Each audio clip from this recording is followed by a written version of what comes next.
Eu quero tchá, tchá, tchu, tchu, tchá, tchá, tchá. Já cantei bará-bará, já cantei berê-berê, já cantei.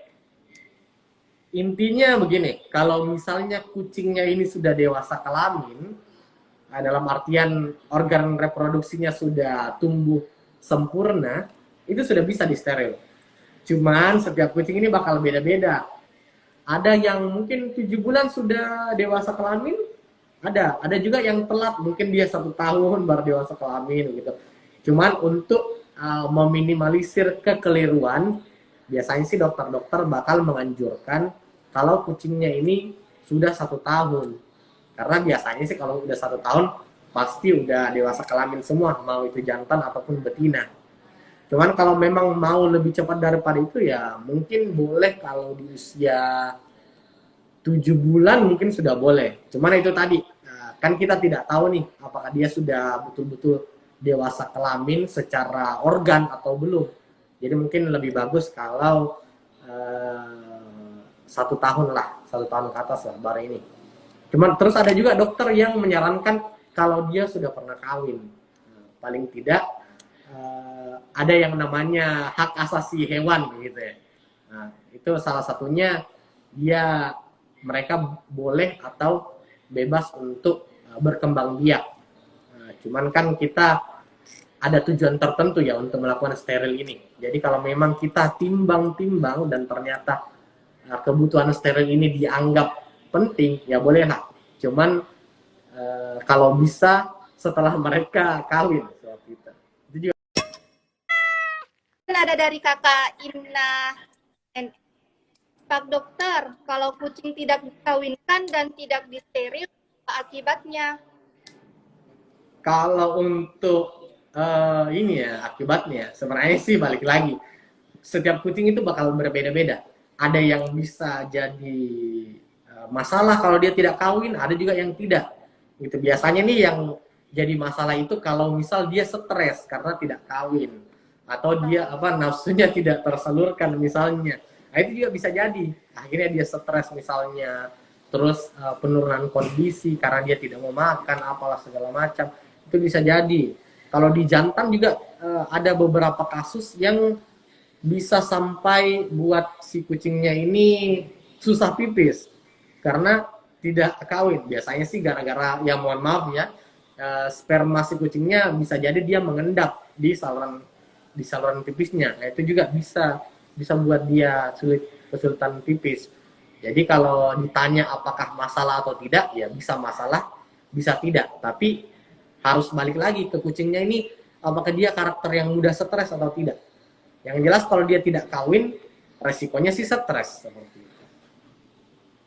Jadi amannya di steril aja. Nah, kalau misal untuk amannya sih, kalau memang rencana ownernya tidak untuk mengembangbiakkan si kucingnya, ya enggak masalah, ya udah di steril aja.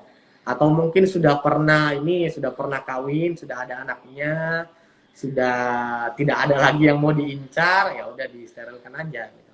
Paling tidak kalau di steril ini bakal banyak hal-hal yang berkurang dalam arti baik ya. Misal nih resiko dia sulit kencing juga bisa berkurang, atau mungkin resiko dia mau keluar rumah untuk cari pasangan berkurang, alhasil minim juga minim penularan penyakit karena dia ya udah anteng-anteng aja di rumah dianya. Oke, terima kasih Dok. Kucingku suka tiduran di litter box-nya. Apa itu tidak apa? Tiduran di litter box ya. Mungkin ini lebih ke karakter si kucing, mungkin lebih ke sifat kucingnya. Cuman kalau bilang dia apa-apa atau tidak, bisa apa-apa, bisa tidak apa-apa. Bakal apa-apa kalau misalnya dia sudah kencing di situ, dia sudah pup di situ, akhirnya ya mungkin kucingnya bisa terkontaminasi feses atau kencingnya, atau bahkan bisa sampai iritasi pada kulit juga bisa, atau bahkan sampai jamuran juga bisa karena basah kan, kena pipisnya juga bisa, atau mungkin ada bakteri-bakteri atau jamur-jamur yang hidup di litter box tersebut akhirnya terkontaminasi ke kucingnya. Jadi memang kalau dibilang apa-apa ya bisa apa-apa kalau litter box-nya kotor gitu. Cuman mungkin ini lebih ke karakter ya. Jadi kalau misalnya Anda melihat hewan atau peliharaan Anda tidur di litter box-nya, mungkin lebih baik kalau coba diangkat, dipindahkan.